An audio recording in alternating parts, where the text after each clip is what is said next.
የጠቅላይ ምክር ቤቱ የሐጅና ኡምራ ልዑክ በሸራተን አዲስ አቀባበል ተደረገለት። የኢትዮጵያ እስልምና ጉዳዮች ጠቅላይ ምክር ቤት የሐጅና ኡምራ ዘርፍ ልዑካን ቡድን በ1447ኛው ዓመተ ሂጅራ የሐጅ ስነ ስርዓት ላይ ላስመዘገበው የላቀ አፈጻጸምና ላገኘው የአልማዝ ሽልማት እውቅናን የሚሰጥ የምስጋና መርሃ ግብር በሸራተን አዲስ ሆቴል ተካሄደ።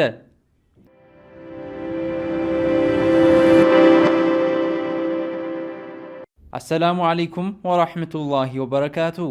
ውድና የተከበራችሁ የሐሩን ሚዲያ ተከታታዮች ፕሮግራማችንን በዓለም ዙሪያ ሆናችሁ የምትከታተሉን ሁሉ በያላችሁበት የዓለም ዳርቻ አክብሮታዊ ሰላምታችን ይድረሳችሁ እያልን ወደ ዛሬው ፕሮግራማችን እናመራለን።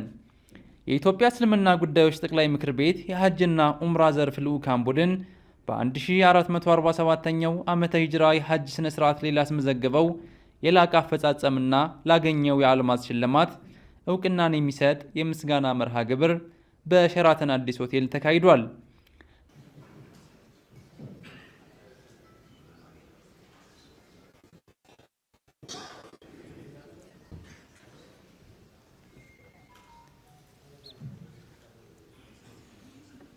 السلام عليكم ورحمة الله وبركاته.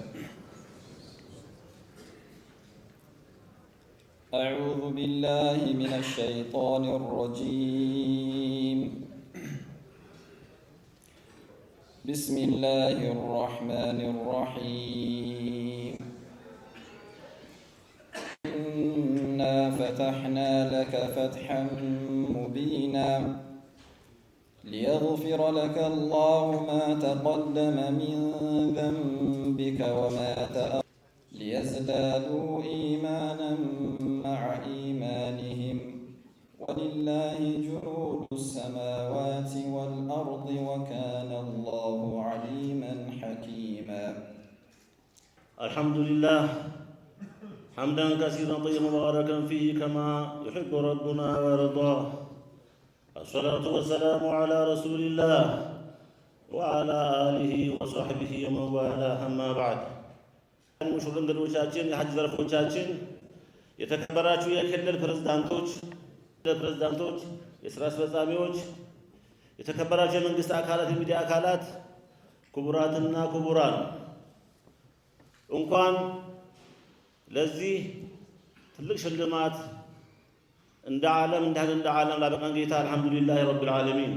ኡስታዝ አቡበክር አህመድ ባደረጉት ንግግርም በጋራ በመስራት ከፍተኛ ስኬቶችን ማስመዝገብ እንደሚቻል ማረጋገጫ መሆኑን ጠቅሰው ለስኬቱ ቀን ከሌት የደከሙ አካላትን አመስግነዋል። በቀጣይም አሁን የተገኘውን ልምድ በመጠቀም የበለጠ ስኬትን ማስመዝገብ እንደሚቻልም አስገንዝበዋል።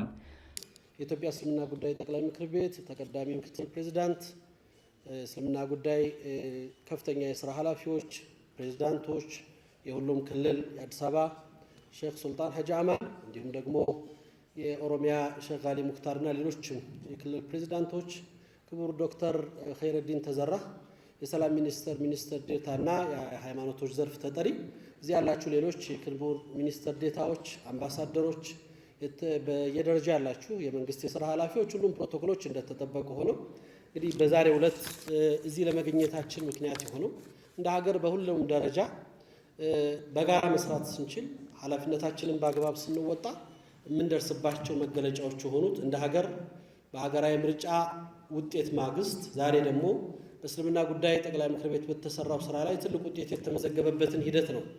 ለምክር ቤቱ ብቻ ሳይሆን ለሁሉም ኢትዮጵያውያን በዓለም አቀፍ መድረክ አንገትን ቀና የሚያደርግ ታላቅ ኩራት ምንጭ ሆኗል። ይህ ስኬት በአንድ ጀንበር ወይም በጥቂት ግለሰቦች ጥረት የመጣ ሳይሆን ከበስተጀርባው የብዙዎች ጸሎት፣ ሌሊትና ቀን ያለየውን ድካም እንዲሁም በከፍተኛ ተቋማዊ ቅንጅት የተከናወነ መስዋዕትነት አለበት። ለዚህም ነው ከህዝብ በተሰጣቸው አደራ መሰረት ለተቋማዊ አደረጃጀቱን ዘመናዊ ውጤታማ በማድረግ ስራውን በበላይነት ለመሩት ለጠቅላይ ምክር ቤቱ አመራሮች የላቀ ምስጋና የምናቀርበው የሀገራችን ብሔራዊ ኩራትና የዓለም የላቀ የትራንስፖርት ተምሳሌት የሆነው የኢትዮጵያ አየር መንገድና በጉዞ አስተዋጽኦ አጋርነቱን ያሳየው የሳዑዲ አየር መንገድ በሺዎች የሚቆጠሩ ሁጃጆችን ያለምንም እንግልትና በሰዓቱ በታላቅ እንክብካቤ በማጓጓዝ ላሳዩት የላቀ ተግባር መስተንግዶ ታላቅ ምስጋና ይገባቸዋል። የላቀ ነው። በመካና መዲና የእንግዶች አገልጋይ በመሆን የሐጃጆቻችን እንግልት ለመቀነስ ሌሊትና ቀን ለደከሙት የሐጅ አስተባባሪ ኮሚቴዎችና ሰራተኞች እንዲሁም ከ8 ወራት በፊት በምርጫው ላይ ካሳዩት ፍጹም ጨዋነት ንቁ ተሳትፎ ጀምሮ በጉዞ ላይ መልካም ስነ ምግባር ትዕግስት ላስተማሩን ለኢትዮጵያ ሁጃጆቻችን ለመላው ህዝበ ሙስሊም የላቀ አክብሮትና ምስጋና እናቀርባለን። የዳይመንድ ደረጃ ላይ መድረስ ትልቅ ስኬት ነው። እዚያ ደረጃ ላይ ጸንቶ መቆየትና ይበልጥ አጠናክሮ ማስቀጠል የበለጠ ታላቅ ስራን ይጠይቃል። ይህ ሽልማት የወደፊት ጉዟችን መነሻ እንጂ መድረሻችን አይደለም። ይህ ድል የሚያሳየን አንድ ትልቅ ሐቅ አለ። በህዝብ ይሁንታ የተደገፉ አመራሮች ከመንግስትና ከህዝብ ጋር ከተለያዩ ማህበራዊ ተቋማት መካከል ጠንካራ መዋቅራዊ ቅንጅቶችን ፈጥሮ በአጠቃላይ በክቡር ዶክተር መሐመድ ሳሊህ የሚመራውን ቲም አሁንም ደግመን በተቋማዊ በማህበረሰባችን በአገራችን ስም የአገርን ስም ከፍ ስላደረጋችሁ እናመሰግናችኋለን። ወሰላሙ አለይኩም ወራህመቱላሂ ወበረካቱ። በመርሃ ግብሩ ላይም የጠቅላይ ምክር ቤቱ የሐጅና ዑምራ ዘርፍ ኃላፊ ዶክተር መሐመድ ሷሊህ እንደተናገሩት ይህ ስኬት ከፌዴራል መጅሊስ እስከ ወረዳ ድረስ ባሉ መዋቅሮች የተቀናጀ ጥረት የተገኘ ነው ያሉ ሲሆን የዘንድሮው የሐጅ ጉዞ የኢትዮጵያን አቅም በተግባር ያሳየንበት መሆኑንም የገለጹት ኃላፊው ለስኬቱ መምጣት አስተዋጽኦ ላደረጉ የመንግስትና የግል ተቋማት ምስጋናቸውን አቅርበዋል። አያይዘውም ከዓለም ሀገራት መካከል ጥቂቶች ብቻ የሚያገኙትን ይህንን የአልማዝ ዳይመንድ ሽልማት ማግኘት የነጃሺና የቢላል ሀገር የሆነችውን ኢትዮጵያን በዓለም አደባባይ ያስጠራ ለመላው ሙስሊም ብቻ ሳይሆን ለሀገርም ኩራት የሆነ ድል መሆኑን ገልጸዋል። የሚፈጸመው ርክብ ያስፈጽሙልን የሐጅ ዘርፍ ኃላፊ የሆኑት ዶክተር መሐመድ ሳላህ ለኢትዮጵያ እስልምና ጉዳዮች ጠቅላይ ምክር ቤት ፕሬዝዳንት ክቡር ዶክተር ሼህ ሐጂ ኢብራሂም ቱፋ ይሆናል። ተክቢር ተክቢር ተክቢር።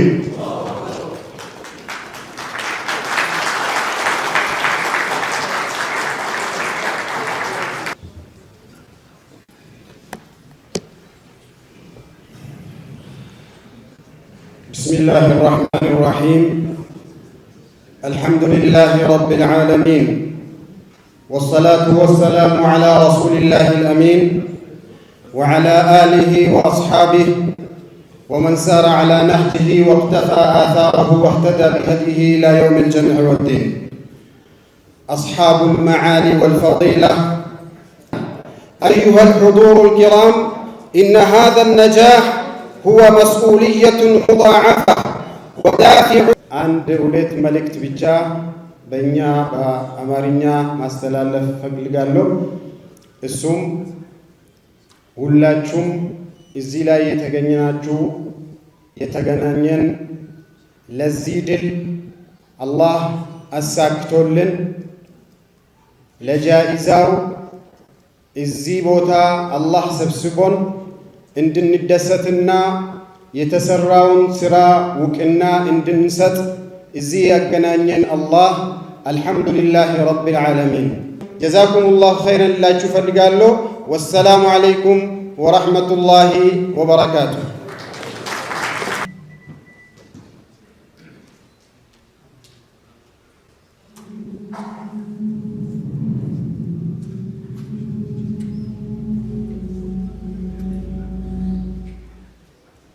አላሁ አክበር አላሁ አክበር።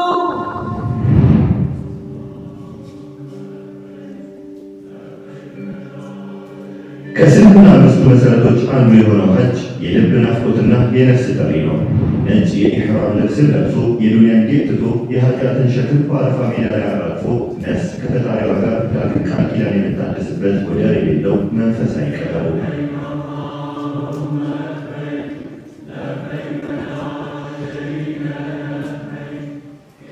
ምእመኑ ለበይክ አላሁመ ለበይክ እያለ የፈጣሪውን ደጅ የሚጠራበት እና ድካምን የሚያስረሳ ታላቅ የአምልኮ ተግባር ነው።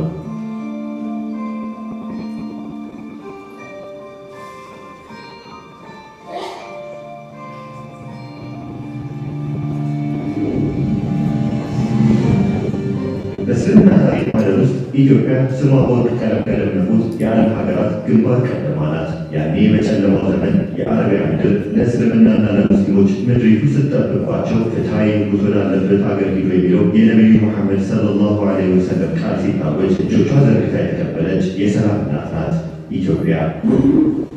የሀበሻ ምድር ሂዱ እዚያ ሱናን ሰው የሚያገለግልበት ንጉሥ አለ ብለው ነው። ይህ ቀደምትና ጥልቅ የሆነ የእምነት ትስስር ኢትዮጵያውያንን ልብ ከቅዱሱ የካዕባ ምድር ጋር ለዘመናት ይበልጥ አስተሳስሮ ኖሯል። ይህ መንፈሳዊ ጥበብ አባቶቻችንንና እናቶቻችንን ለከባድ መስዋዕትነት አዘጋጀ።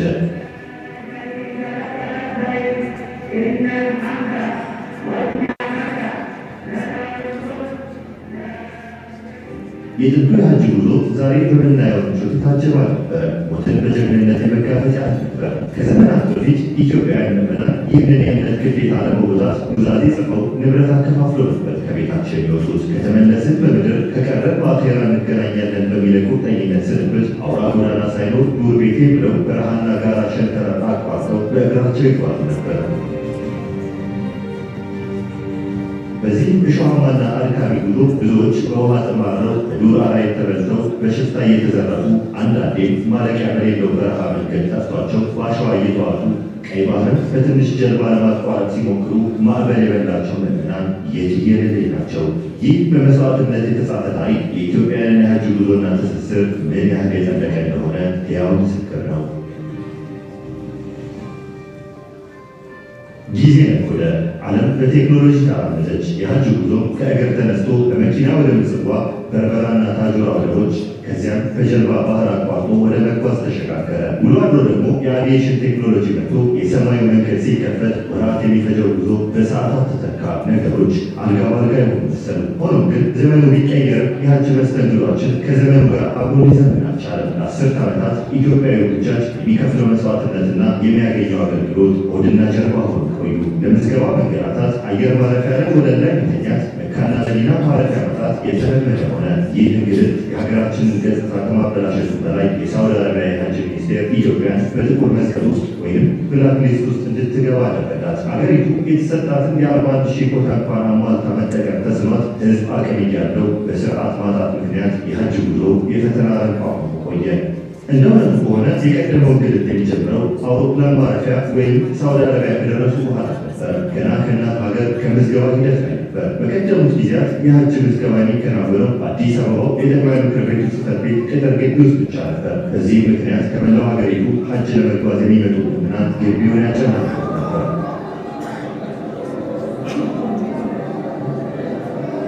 ሀጅ ሲባል ሰው ብዙ ሰብስቦ ወደ አዲስ አበባ መጥቶ አዲስ አበባ ቆይቶ ሆቴል ይዞ መንገድ ላይ ያደረ ሰልፍ ይዞ 1 ወር 20 ቀን 40 ቀን ምናምን ያደረ ተመዝግቦ የሚሄደውን አሁን በየቦታው ባለበት ቦታ ሆኖ እንዲመዘገብ ማስቻል ዘርፉን ሂደቱን የመቀየር ስርዓት ነው። ተጓዦች መካና መዲና ከሚጠብቃቸው መጉላላት ባሻገር ገና ከሀገር ሳይወጡ ለእንግልት ይዳረጋሉ። የለውጡ መጅሊስ ወደ ኃላፊነት ሲመጣ ይህንን ስር የሰደደ ችግር ለመቅረፍ ራሱን በሰው ኃይልና በቴክኖሎጂ ለማብቃት ከፍተኛ ርብርብ አደረገ። ምዝገባው በቴክኖሎጂ የታገዘ በማድረግ በመላው ሀገሪቱ ለሁጃጆች በአቅራቢያቸው እንዲሆን አደረገ። በዚህም በምዝገባ ላይ ተፈጠረ የነበረው እንግልት ሙሉ በሙሉ አስወገደ።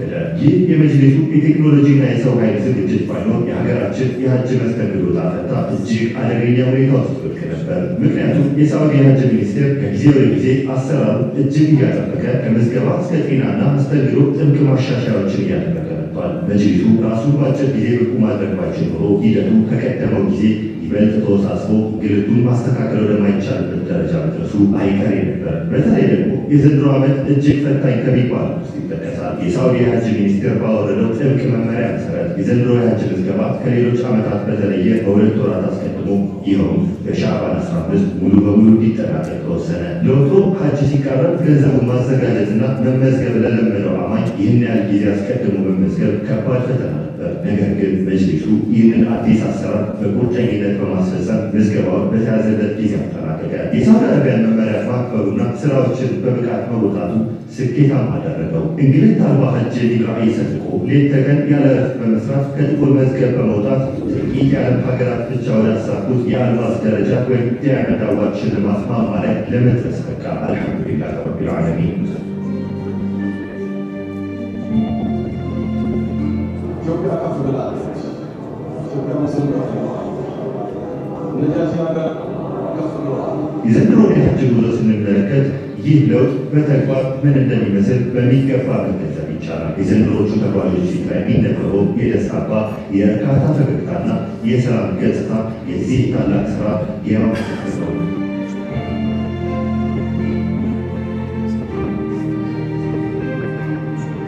ከምዝገባ ጀምሮ የምድርና የአየር ትራንስፖርት አገልግሎቱ፣ ዘመናዊ ሆቴሎችና የሚና እንዲሁም የአረፋ ድንኳን መስተንግዶች ከምንጊዜውም በላይ በላቀ ጥራትና የኢትዮጵያውያንን ክብር በሚመጥን መልኩ ተሰናድተዋል።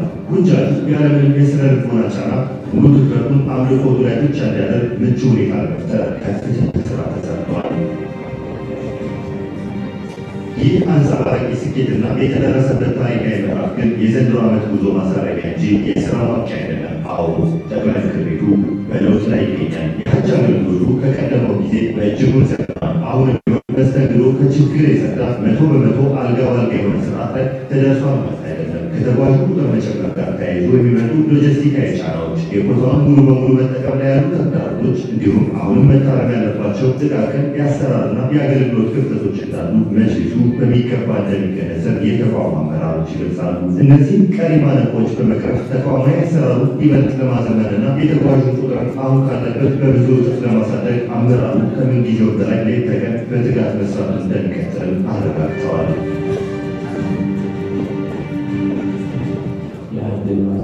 ዘርፉ ወደሱ ካቀፋቸው ዘርፎች አንዱ ግን ባለው ስኬት ኢንሻአላህ ወደፊት ደግሞ በሰጠን መሰረት ማህበረሰቡ በሁሉም ዘርፍ በአንድ ዘርፍ ሳይሆን በሁሉም ዘርፍ ስኬታማ የሚሆንበት ነገር ስለሆነ ተመርጠን በመጣንበት ማግስት የተገኘ የመጀመሪያ ነው። ኢንሻአላህ ወደፊት ሌሎች ዘርፎች ይቀጥላሉ።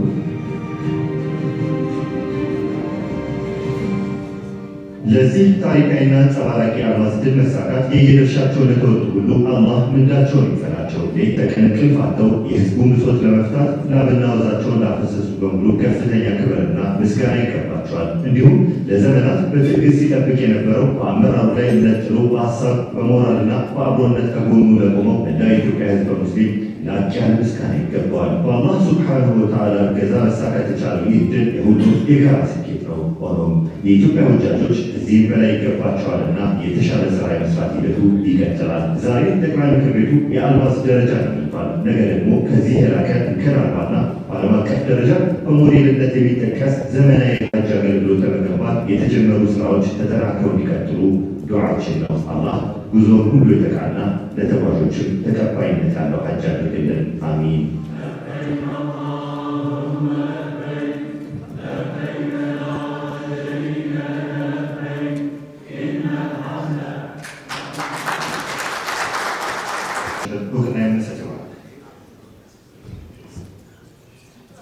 በመጀመሪያ የኦሮሚያ እስልምና ጉዳዮች ከፍተኛ ምክር ቤት የኦሮሚያ እስልምና ጉዳዮች ከፍተኛ ምክር ቤት የጠቅላይ ምክር ቤት የክልሉ ምክር ቤት ፕሬዝዳንት ሼክ ዛሪ ሙፍታር እዚህ አብረውን አሉ። እሳቸው እውቅናውን የሚረከቡ ይሆናል።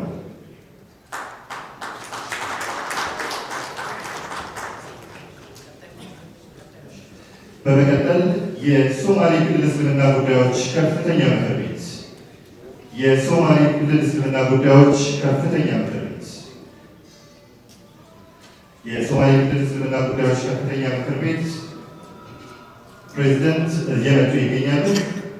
አሁን እውቅና እየሰጠን የምንገኘው በዘንድሮ 1447ኛ ዓመተ ሂጅራ ከፍተኛ ተጓዦችን የላኩ የክልል እስልምና ጉዳዮች ከፍተኛ ምክር ቤት አመራሮችን እውቅና እየሰጠን እንገኛለን። ማለትም ለክልሉ ማለት ነው። በመቀጠል የአዲስ አበባ እስልምና ጉዳዮች ከፍተኛ ምክር ቤት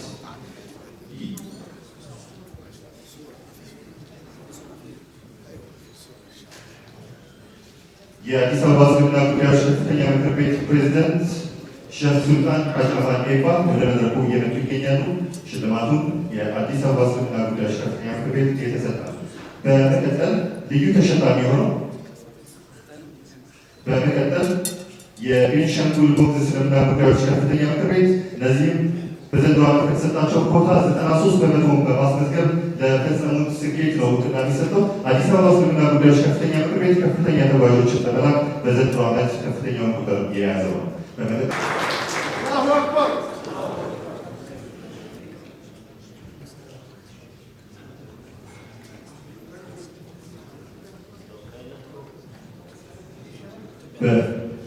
በጠቅላይ ምክር ቤቱ በኩል እውቅናው የሚደርስ ይሆናል። በመቀጠል ይህ ሐጅ እንዲሳካ ከፍተኛ አስተዋጽኦ ያደረጉ የመንግስት ተቋማትን እንሸልማለን። ለኢትዮ ቴሌኮም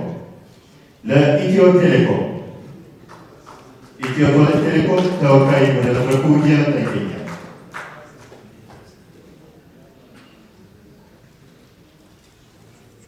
ከኢትዮ ቴሌኮም በመቀጠል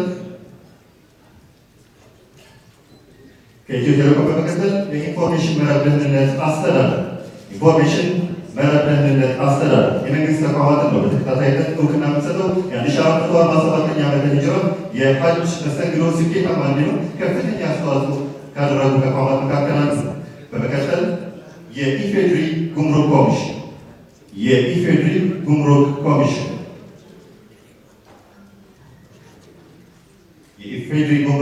ተወካይ ወደ መድረኩ እየመጡ ይገኛል።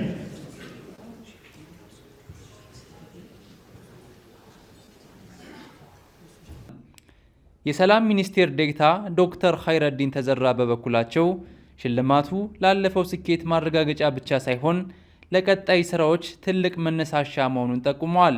ይህ ሽልማት ለኢትዮጵያ ሙስሊም ብቻ ሳይሆን ለኢትዮጵያ ሕዝብና መንግስትም ጭምር የኩራት ምንጭ ነው ብለዋል።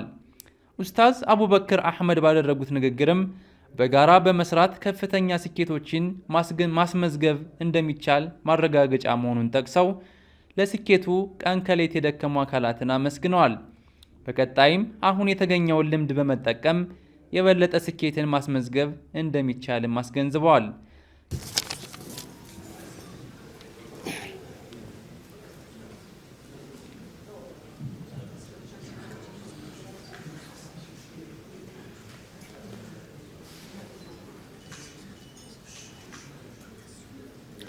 السلام عليكم ورحمة الله وبركاته. የኢትዮጵያ እስልምና ጉዳዮች ጠቅላይ ምክር ቤት ፕሬዝዳንት ሼህ ሀጂ ኢብራሂም ቱፋ ስኬቱ የአላህ እርዳታ ውጤት መሆኑን በማንሳት የሳውዲ የሐጅ ሚኒስቴርን አመስግነዋል። የተቀበልነው አማናና ሽልማት ትልቅ ኃላፊነት ይጥልብናል ያሉት ሲሆን ስኬት ከማግኘት የበለጠ ስኬቱን ማስቀጠል ትልቅ ጥረት ይጠይቃል ያሉት ፕሬዝዳንቱ ይህ ውጤት የአባቶቻችን ተጋድሎና የአመራሮቻችን ቁርጠኝነት ውጤት መሆኑንም አውስተዋል።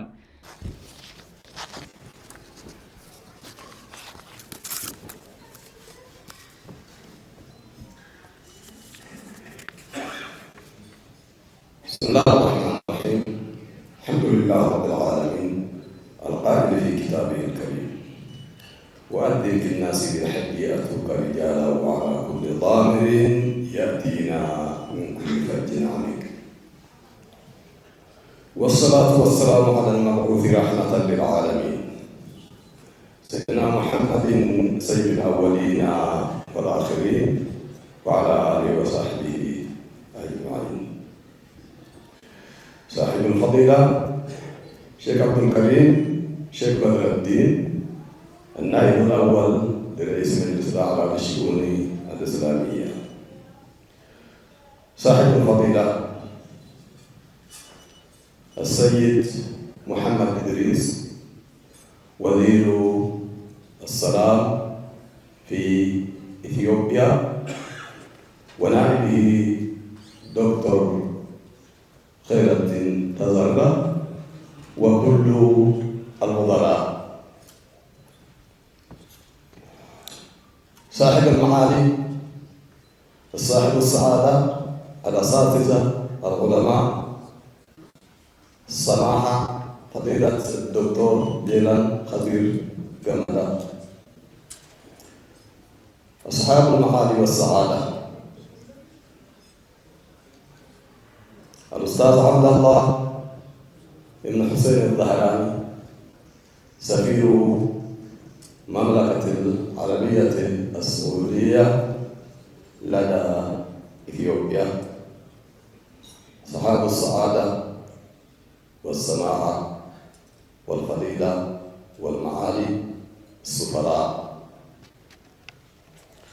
صحاب الفضيلة نواب رئيس مجلس الأعلى للشؤون الإسلامية في إثيوبيا، صحاب الفضيلة رؤساء مجلس الأعالي للشؤون الإسلامية في كل الأقاليم، صحاب المعالي والسعادة، ضيوفنا الكرام السيدات والسادة، وأعضاء وموظفي مكتب شؤون حجاج إثيوبيا الأوفياء، السلام عليكم ورحمة الله وبركاته.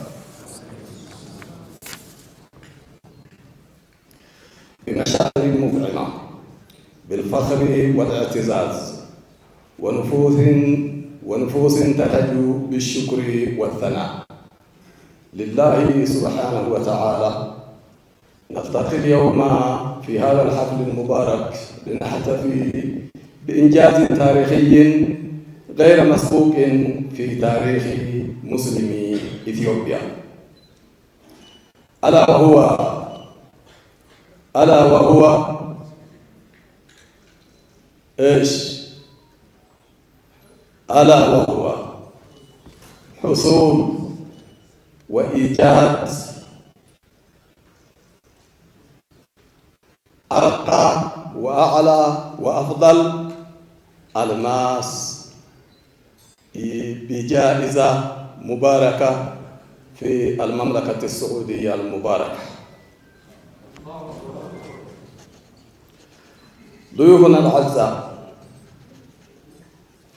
أيها الحضور، إن هذا التكريم الرفيع ليس مجرد جائزة عابرة، بل هو وسام شرف يوضع على صدر كل مسلم إثيوبيا። በዚህ የምስጋና ፕሮግራም ላይ የክልልና የከተማ አስተዳደር መጅሊስ አመራሮች፣ ዑለሞች፣ ኡስታዞች፣ የባንክ ፕሬዝዳንቶች፣ የኢትዮጵያ አየር መንገድ አመራሮች፣ የሰላም ሚኒስቴር ተወካዮች፣ ጥሪ የተደረገላቸው ተቋማትና ግለሰቦች ተገኝተዋል።